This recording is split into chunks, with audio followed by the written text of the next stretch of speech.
Hi guys, good afternoon po. Gusto ko lang po ipaalam sa inyo, bumalik na po ulit sa amin si Sebi.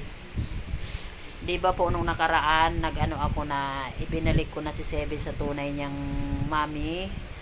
Kaya hindi po na po siya na vlog. Ngayon blinag ko po siya. Yun pala, pinabayaan ng mami niya, napunta sa ibang hilista sa Makati. Nakita siya ng asawa ko, naging palaboy po siya. Ayan.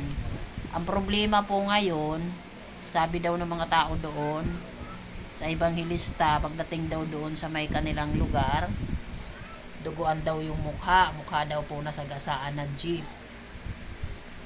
Ayan po, yung bibig niya, meron po siyang damage, yung ano niya, yung panga niya nabali, kaya po naglalaway siya. Tapos meron po siya sa ulo niya, meron po siya sugat. Seek and rescue po ko na naman po siya ulit ngayon. Ngayon po, sa amin na talaga siya, hindi ko na siya ibabalik sa mami niya. Kasi ganun pala ang ginawa niya sa aso. Yung mga doon sa Makati, sa ibang ilista, yung mga tao mababait, sila po yung nagpapakain sa kanila.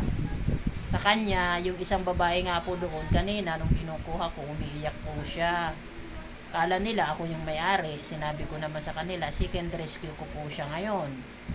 Yan po siya ngayon, nandito na po siya sa amin. Pagdating niya kanina, ang dungis-dungis. Pinaliguan ko po siya, ayan, gutom na gutom, kumain na po siya. Kahit ano mangyari, hindi ko na siya ibibigay sa mami niya. Yung lang po guys, update ko kayo. Maraming salamat, pa-subscribe, pa-like, pa-share. Thank you, bye-bye.